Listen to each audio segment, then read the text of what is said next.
Hi everyone, Bernard here with the latest Citizen vlog, and it's a look back at the Carabao Cup semi-finals second leg. Obviously a regular look on what's happening with City. So obviously basically about last night, I think, and obviously I look forward to Tottenham on Sunday in the Premier League, which is another big game. A lot of big games coming up for City. Anyway, let's get on with this. City v United. I've looked at a few vlogs from other City fans, etc. And the words strange and unusual and weird are obviously coming up. Let's go through the game first before I give you my personal opinion on what I thought and the feelings, and I'll give you those as we go through these things, I suppose. The team, well, there's the first weird thing, wasn't it? Bravo in net, which is no surprise, but for me, we should always play our best teams when it gets to semi-finals and finals. But hey, Bravo isn't our best goalkeeper, but hey, you have to go with it, don't they? They didn't have their reserve keeper, and did they? He might be injured, I don't know, but obviously, De Gea was fortunately in for them last night.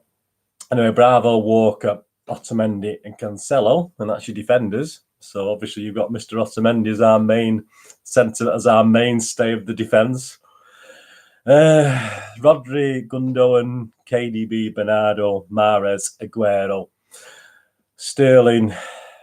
Why? I honestly don't. I mean, we're not talking from foresight, after the event, are we? I mean, why are we persisting? He's not working his way out of this, whatever problem he's got. He's obviously got a problem. We love Sterling, don't we? But it's just like having 10 men on the pitch. I'm sorry, when Sterling starts at the moment, unless obviously Pep keeps playing him, and he keeps obviously he's getting a bit of oohs and ahs and grumbles from the stands. It can't be doing him any good, whether the grumbles are right or wrong. I mean, anyway, that was the team. So overall, I say we didn't play out, and in my opinion, it wasn't our strongest team. But obviously, we have problems in defence with Fernandinho, Mendy, and then the other guy, I've even forgot who he is now, injured last night. So we had 3 defenders injured last night. I'll tell you who the other player is. I've got it written down somewhere when he was asking about injuries, etc. Laporte, of course. Laporte, how could I forget the wonderful Mr. Laporte? So obviously we're suffering from injuries, which is, when you looked at that team, you thought, well, obviously we must have problems, because there's no way Fernandinho and Laporte wouldn't have played last night if they were available. Obviously Mendy might have been a bit iffy, but there you go. Anyway, the game started. Referee Kevin Friend, he's back with us when he was there against Fulham, wasn't he? So he's back with us for last night for this one.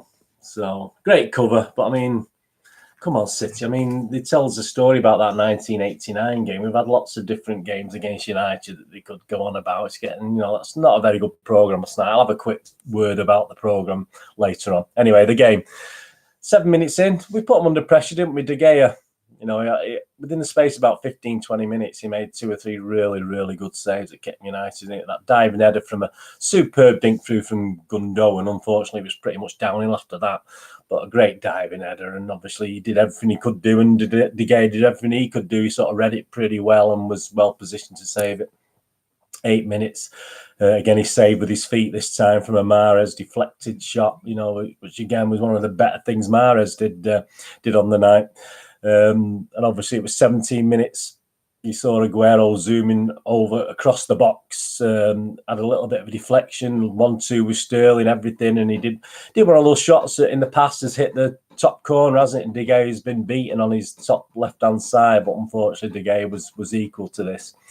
And that sort of up to 20 minutes, we often puffed, and we could have really scored 1 or 2 chances in that first 20 minutes, but it just didn't happen. And the sort of United weren't really doing anything with it. And then on 35 minutes, we give a free kick away on the left. We seem to have a lot of bodies at the front of the box and not many at the back covering players. And we seem to have 5 or 6 City players in the line, and the United players are mainly at the back of the line. And it was a header out, but it was a pretty mediocre header out. And obviously Matic was it? He scored. I mean, I don't think Bravo had much chance to be onto his superb shot at the game. Obviously, up the other end, it did look as though Bravo could have done better. But watching it back, no, I don't think he had much chance with that. And it's just superbly hit by Matic, wasn't it?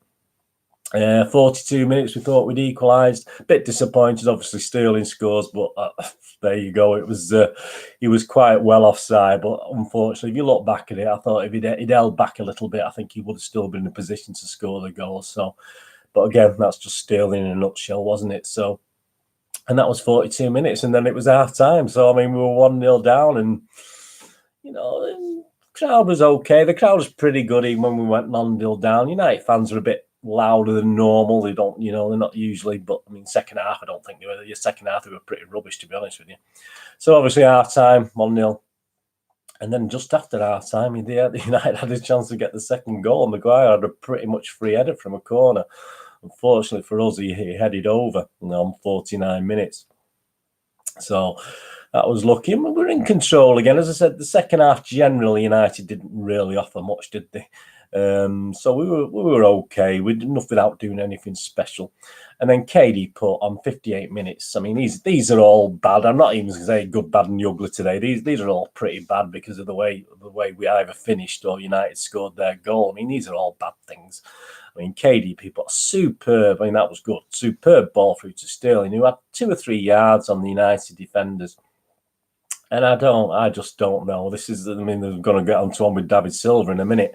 But, you know, it was what you do, you curl it past the keeper, and he just wanted to sort of bring it back and try and beat 2 or 3 players. And even when he took it past again and he left him stumbling, there was like 3 defenders and there was a gap. There was a gap to hit it, and he hit it hard and he hit it in the gap. Unfortunately, he hit it about 2 yards over the bar. So again, Sterling just had, but he should have hit it first time. He shouldn't have even been fannying about. I call it fannying about in the old day when the kids, they used to laugh at me. But it was, you know, he was just fannying about with it. So that was disappointing. I mean, at 1-1, it would have been more or less game over. We wouldn't have any problems, would we? 68 minutes. Still, David came on for Mahrez, which Mahrez, as I said, from that very early effort, hadn't really contributed much. 71 minutes.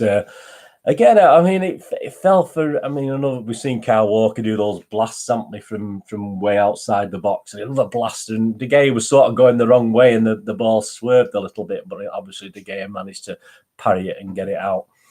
And then obviously we had the. Was it 74 minutes when? No, we had the Maguire error, didn't we? Which my lad had taken. Usually when my lad goes to the toilet, has to do it. Sometimes score, but obviously Maguire. I don't know what happened, but I think he was under pressure from Maguire, and it fell to David Silva. And this is another. If you've seen the images on Twitter, I mean, obviously again I'm up the other end, and it did look simple. Where De Gea was running back, obviously towards the middle of his net, and literally David Silva had. four yards either side of De Gea to plant the ball and score and he didn't shoot. And I mean, there's images on Twitter this morning. How can I tell my kids that David Silva didn't have a shot from here? I don't honestly know what he was doing. Would the younger one have done any better? I'm not too sure, but this is just strange. It was just a strange thing. He just passed it back to Gundogan, who tried to beat 2 men and just fell over in the end, and it was absolutely unbelievable.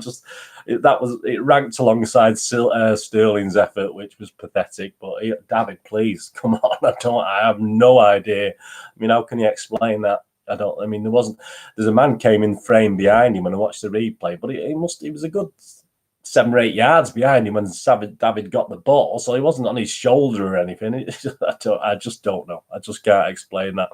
And then we had another Sergio effort, left foot this time into the side, and it sort of rippled and side netting, didn't it? We could see it was wide. Obviously, some of the fans over on the other on the Kipak side of this side thought it might have gone in the net when the ball rippled, but no, that was nothing. And then United sort of finished themselves off with Matic and obviously Mr. Ole was having a little cry after the match about it and saying how we were fouling United all over the pitch. I think the stats said we committed 11 fouls. United committed 11 fouls, and I don't think Kevin Friend missed too much. against us, obviously, for us, I mean, he missed stuff that I think we should have had, but no, Ali was having a whinge about it, but I think Matic is stupid. You're on a booking, you shouldn't do things like that. I mean, that's just a bit naive. If it had been a City player, I would have been disgusted with the fact he was so naive to do something like that. So that more or less, killed it. I mean, but the game didn't play that much really. I mean, again, we had the ball in the net from Sergio. I didn't see any drawn lines with VAR. It seemed to be conclusive quite quickly that Sergio was offside. When I looked at the replays, it looked quite tight. But again, I didn't see a line across the pitch. But we have to go with the facts, Obviously, VAR is very efficient these days and can do it in a few seconds, can't it? But anyway, that was unfortunate from a Cancelo cross. So that was unfortunate, and that would have made obviously eased things a little bit. On 90 minutes, we started just making the subs, didn't we, just to kill the game. I think we'd had the just before the subs, we had the Otamendi thing. And again on Twitter, there's an image of Kevin De Bruyne absolutely berating Otamendi for giving a stupid free kick on way. And I remember being a bit panicky at Old Trafford when United got a free kick on the edge of the box, because Bravo looks so small in that goal. He looks like a little kid, and especially with free kicks. Obviously, they didn't have Rashford last night, which was fortunate. But obviously, Rashford lined up for it at Old Trafford, and I was dreading. Obviously, nothing came of that either. But I was dreading last night and Kevin De Bruyne must have been thinking the same, and obviously we were all thinking the same, because I just didn't believe if it was on target, Bravo was going to get to it wherever it was. To be honest with you, I'm just not. It looks about 4'6" in the goal when Bravo's in it. He's the only goalkeeper I know. He's actually looks smaller in the goal than he actually is in height. A lot of goalies have a big presence, even though they might not be the biggest guys. But anyway, we got away with it, didn't we? We got away with that. But Otamendi, that could have, he'd had a good, reasonable game up to them, but it's a shame. So we had Stones for KDB, and then we had Jesus for Aguero to kill the game, really, and that was it. We scraped through, let's be honest about it. It was very, very disappointing. That's our second defeat now to United in a few weeks. A pretty abysmal United team, in all fairness. We've got another game at Old Trafford where, let's hope we can, again, get some pride back, but it did leave us a little, we were happy getting to Wembley, weren't we, and stuff like that, but it's not the point at the end of the day. I think you think that's the way City played again. And Kevin De Bruyne was interviewed after, and he just couldn't believe how we hadn't scored one or two goals, to be honest with you. But story of our season, wasn't it? Possession-wise, we had 61% to 39%. We had only 13 shots last night with 4 on target. So again, up on the 30% is again, as I said, we were getting to 40, 50% 3 or 4 games ago, but now we're back to the 25, 30%. So 13 shots, 4 on target. United had 6 shots. I can't remember those. I can remember 2 or 3, but I don't know where the 6 came from. Obviously, that includes that Maguire header, doesn't it, as well, the goal. And does the free kick count as a shot on target? I don't know. Obviously, we headed it over, didn't we? So that's probably included in that as well. So they had 6 shots, 2 on target. We had another 8 corners, so that makes it 216 corners now with 2 goals so far, I think, this season. United didn't have a single corner. Well, I think they must have had a couple of free kicks, but from the stats, it said United didn't even have a corner, so I don't remember that. I mean, a little bit of Pep Watch. I mean, obviously, he was okay afterwards. He was in the press conference. It went on for about 7.5 minutes or so. Was questioned about City's finishing. He says, obviously, over both games, we're the better team, which we were, but that's not, the finishing was quite poor if you look at the first game as well. And he was asked about the injuries, and obviously Laporte, Fernandinho, Mendy are all pretty doubtful for Spurs, so that's unfortunate. But they should be available for the week after when we play West Ham at home. He was asked about complacency and the cups and things and the Carabao. And he said, obviously, there's no complacency. We do. He shows respect to the cups, which we could see. And he was asked if he looked upset, and he said no. He was delighted.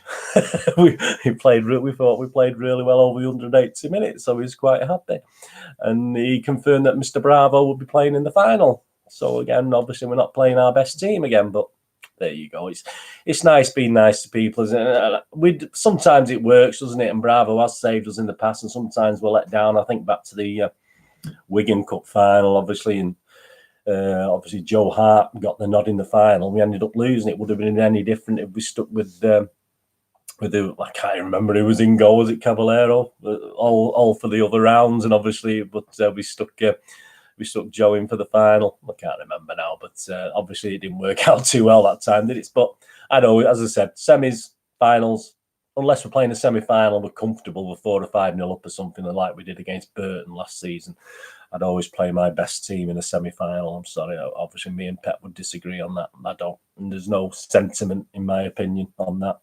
He didn't do it with Muric, did he? But he explained why he didn't play Muric last year as well. So that was interesting. He was saying about the style of the play and the style of the Chelsea. With it being Chelsea, it wasn't really the game he would suit Muric. So obviously Aston Villa suits Bravo, doesn't it? So there you go. He was asked about some trouble at the end of the match. I'd left straight after the match, so I didn't see anything. I heard City fans singing, etc. But I believe they were doing the old airplane things, and United fans were responding by ripping seats and throwing seats out. So, but he was asked about this, and then he just commented he's not seen it, but he's not happy, and obviously about the Ed Woodward thing as well. He commented about that. So how does he assess Ollie? So obviously Ollie was on a little whinge afterwards, I noticed, having a little cry about things, and obviously they said the fouling, etc. and looks a bit upset. I mean, but he said he thinks he's done an incredible job, and he's doing an incredible job, and he certainly is at the Etihad, isn't he, with the team? He's certainly showing us up a little bit, which is very, very, very depressing. Will he play Spurs with this lineup? He doesn't know. He'll have to see, but obviously depends on what players we get back, doesn't it?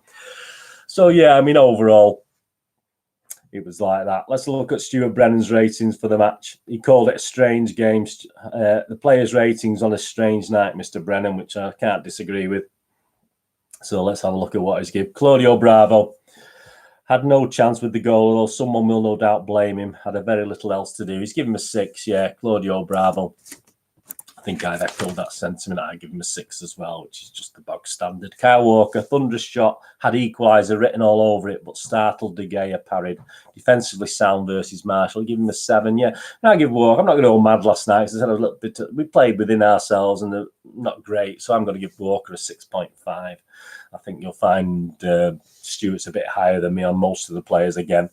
Otamendi enjoyed the blood and thunder of a derby, and he got his tackles and headers just about right. So he's give Otamendi a 7. Again, I'll give him a 6.5, basically, because he nearly could have cost us a game at the end because of that stupid thing. He probably lost half a point for me. Cancelo, only a Guardiola team could feature left-sided centre-back who leads fast raised down the right flank, and he's given him a 7. Yeah, I mean, just a strange formation, wasn't it? Cancelo, I give him a 6.5. Stuart, give him a 7. Rodri found the frenetic pace a little disorientating at times, but he ensured City had the lion's share of possession, so he's giving him 7, Rodri. Yeah, I give Rodri 6.5. I mean, yeah, Rodri and Gundogan against a perhaps a more sharp and energetic United midfield would have probably struggled. We just about got away with it last night, fortunately. Gundogan, great chip pass for Aguero's diving header and some excellent passing, but messed up a great chance. 6, yeah, I mean, but it was a great chance, the one that David Silva should have buried in the first place. I'm not too sure. He's given him a 6 anyway, Gundogan. I agree with that. I give him a 6. KDB, strangely quiet as United paid in close attention, but pulled off some of the more significant passes. So Stuart's given him a 7. I'll give KDB 6.5. Yeah, he didn't do too bad. Bernardo, a madcap performance racing around, making tackles, battling with much bigger men and adding dashes across. Yeah, so let's give 7 to Bernardo. I'm only going to, again, a 6.5. As I said, I've reined it in a little bit because I think overall we just missed too many chances and didn't do enough, to be honest with you. But again, Bernardo, again, another reasonable game. Riyad Mahrez, decent first half, dissolved in the high tempo and hurly-burly of a typical derby, and he paid for giving the ball away repeatedly. So he's only given him a 5. Yeah, I mean, as I said, my base mark 6. I'm going to have to go 5.5 because apart from at the early doors, Mahrez was just a bit non-existent, wasn't he? Sergio Aguero couldn't get enough power on diving header and went a fraction too early for a disallowed offside goal. Yeah, so he's given Aguero 7. I'll echo that 7. He came very close to scoring. I don't think he could have done a lot more last night. He's not the same Aguero as he was, is he? But he's always a potent force there and always a chance he'll get a goal. Raheem Sterling kept getting in good position and kept letting himself down with bad touches, poor decisions, and erratic control, passing and shooting. So he's give Raheem 4. I'll give him 4.5, but I think I'm being generous, to be honest with you. He probably should get a 4 or less, probably. David Silva, he's given him a 7, brought some composure. Yeah, I mean, I can't give him a 7 after that miss, can I? I mean, I'm not. He did help, and he did look. We did look a little bit better when he came on. But I give him a 6. I've been kind. I mean, I nearly knocked a couple of points off for that miss, but I'll give David Silva a 5. And I'm not. He's give John Stones a 6 and Gabriel Jesus a 6. I mean, I'm not even going to bother scoring them two. They weren't even on the pitch long enough with it. So yeah, it was a strange night. Disappointing in a way. I'm not happy this morning. I'm not happy that United have beat us twice at the Etihad. And to be honest, we should have won both games. We've been certainly last night. We should have won that at least 2-1. I mean, that wouldn't have been any great shakes anyway, would it? But I'm very disappointed to get that. I mean, obviously the jubilation wasn't similar to that, was it? It wasn't similar to this thing. That's the jubilation after we beat Middlesbrough 4-0 back in 1976. Look at the joy there. Wembley, here we come. So the sentiment's the same. Not exactly the same. Wonderful Mick Doyle there. Well, not exactly the same joy. And last night it was joy, but it was like excuse me.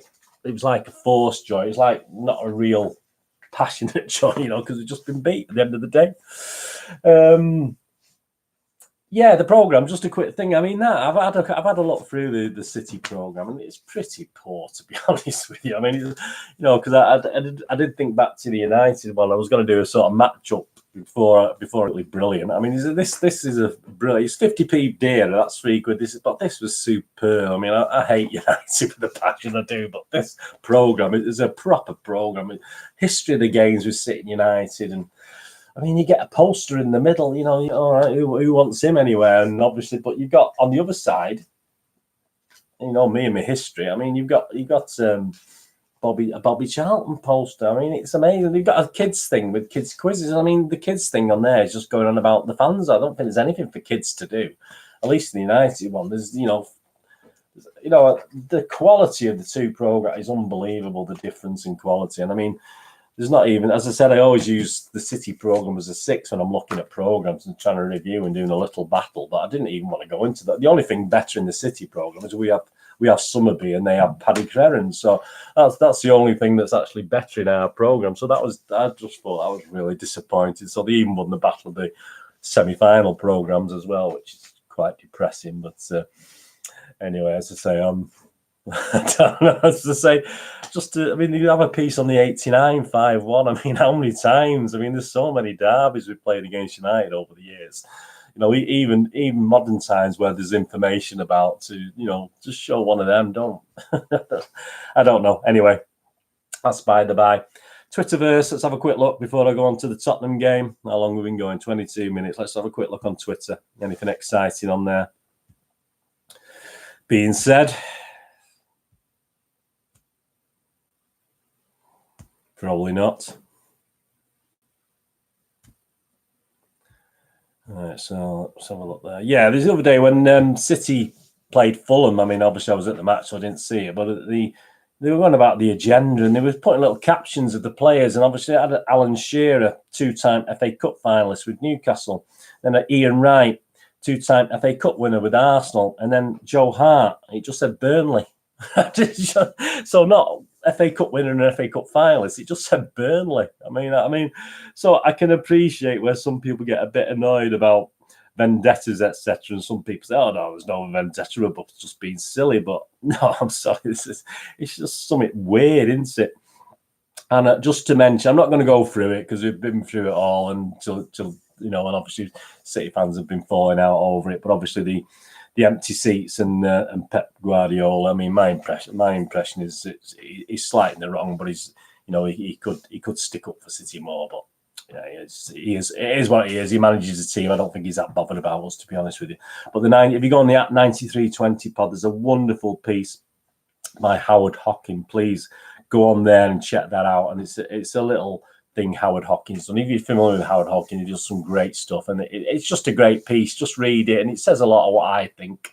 And And yeah, I mean, I'm not going to have a go at Pep. Pep's a manager. He's not bothered. I don't think he's overly bothered. He wants the fans to get behind the team, but he could have stock answers for questions like, I think the fans do an excellent job, and it's a shame more didn't come, but I'm grateful for the ones that do come. I mean, just PR. Fernandinho did an interview and was praising the fans, so perhaps he didn't go to the same seminars when at City about it.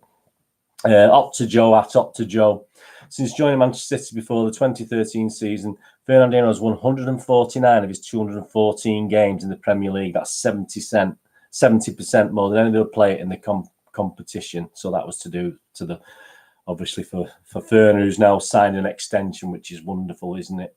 So that's great. Jonathan Morris commented on a contract extension, how wonderful it is as well with Werner.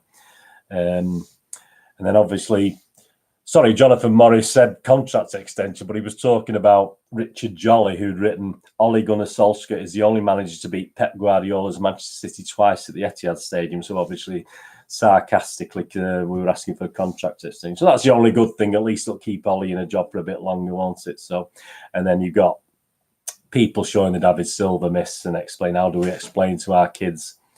Kevin's got a picture of Kevin De Bruyne, obviously berating, that's showing through the internet. Seek that out, berating Otamendi for that late foul about the 88th minute. Alan at Hovis Blues. I'm back here breaking my resolution after that shambles tonight. So this is one of the more, tweets. Anyone who thinks it's okay to celebrate reaching Wembley after getting beaten by an awful United team should just do one. Or words to that effect. It's a derby. We were pathetic, and a few big reputations died out there tonight, including Pep. So Alan 2Ls at Hovis Blues, a little bit, obviously he's not very happy. So I echo some of that sentiment. I won't go all the way though. But obviously it's caused a lot of City fans to get angry and answer, and some to agree. So it's just one of those things, isn't it? It's opinions. Main Road Ramble at Main Road Ramble, who do some good stuff. Can anyone explain to me why City collectively decide to not shoot for an entire match unless there is nothing between them and the goal? Then again, they don't shoot when there's nothing between them and the goal except the goalkeeper, which you expect. So I have no idea, Main Road Ramble. I have no idea what's going on. David Mooney at David Mooney. I know he's never backed himself to shoot, but if David Silva isn't going to hit it with the only goalkeeper to beat, scrambling to recover on his left foot pretty much centrally from 8 yards, then when the hell is he going to shoot? Yeah, I have to echo that. I know we love David, don't we? But so there's a bit of fallout. JB at Birth MCFC, Wembley again, but the same issues we've seen all season. Absurd profligacy in one box, criminal negligence in the other, idiotic free kicks conceded in dangerous areas, and Raheem Sterling's metamorphosis back into 2016 still gathers pace. So yeah, I mean, he's saying it all there, isn't he? And obviously the last word, a bit of a positive. Is it a positive? Well, not really. Man City Delhi supporters at Man City Delhi. In the 11 games City have drawn or lost this season, City have created 164 chances with 61 shots on target, which is not a bad percentage, but of those 61 shots, only 14 goals. Our opponents, though, have only 95 chances created, 40 shots on target with 22 goals, all over about 55% return.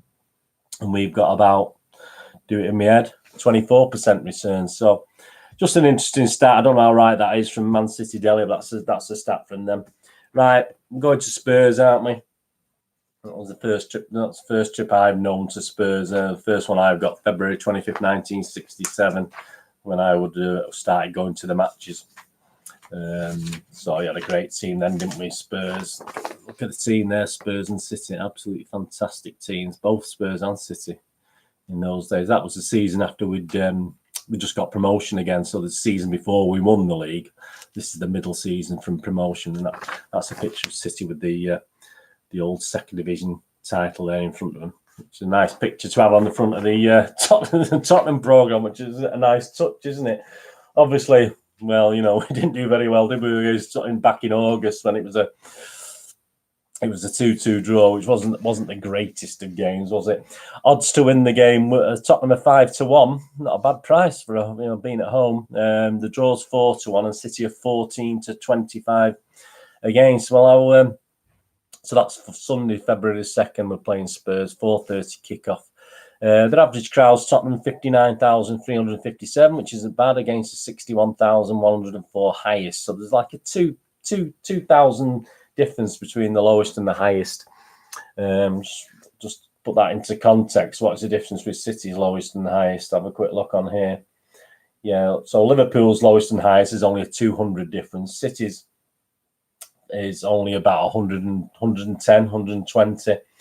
So United, let's take them. So theirs is only about 2 or 3. So most teams have got a 2 to 300, the top teams. But Tottenham's obviously is almost 2,000. So they aren't selling out, are they? It's the first season there, and probably a bit myth from last season when I think they had to still buy season cards and still buy tickets and have them credited or something like that when they were at Wembley and all this sort of thing. So I don't blame them, to be honest with you. That was, you bought a season card and you expected to pay for playing at Wembley as well, and that you'd get a credit though in the future. I don't know. It was something to do with the money men at Tottenham, which I have no real love for them people. So yeah, it's interesting, isn't it? So they're about 1,800 between the lowest and the highest. So they're average from the highest. So that's interesting.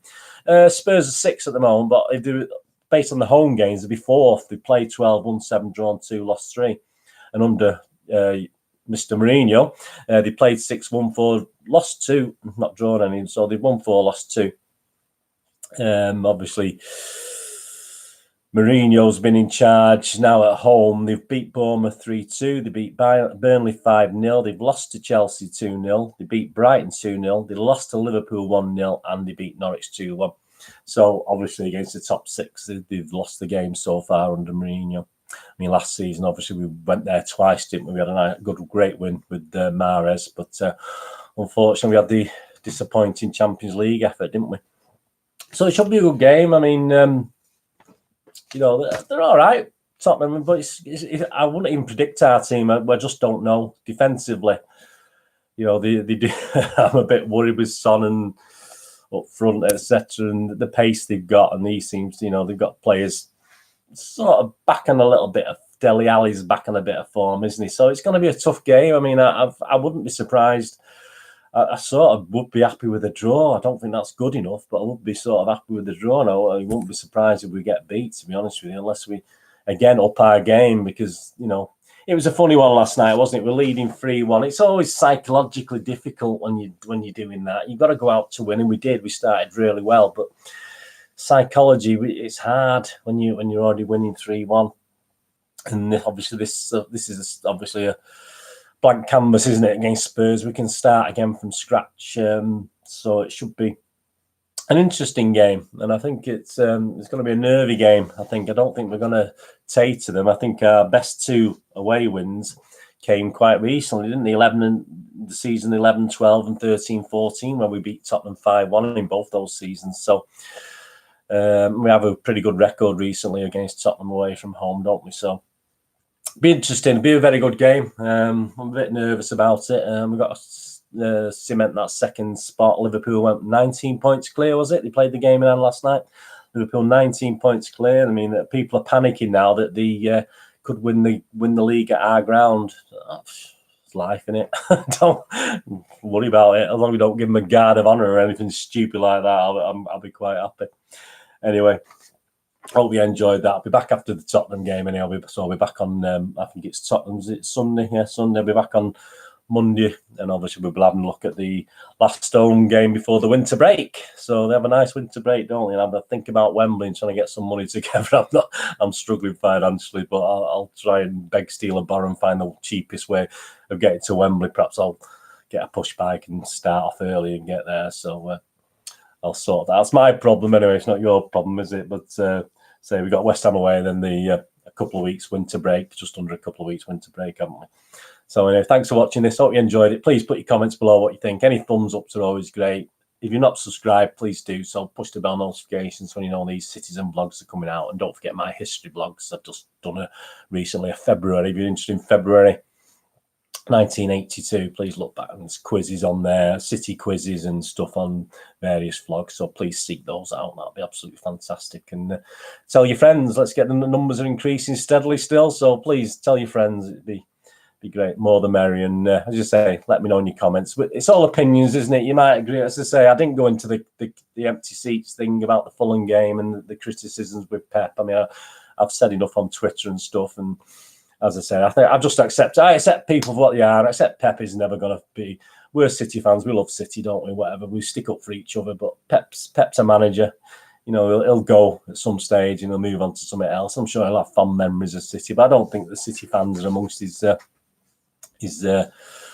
there with his Christmas card list. So anyway, that's something else in it. So please follow me on Twitter. That's nostalgia_movie. I do all little on this day things with City. So every day I do a little thing on teams we've played over our history. So it's a little bit of some scrapbooks and programs, etc. So follow me on Twitter at nostalgia_movie, and I'm on Facebook at Bernard and Ian with links to Movie Game Nostalgia, which covers all City things, and obviously my website for DVDs, videos and board games. That's moviegamenostalgia.com.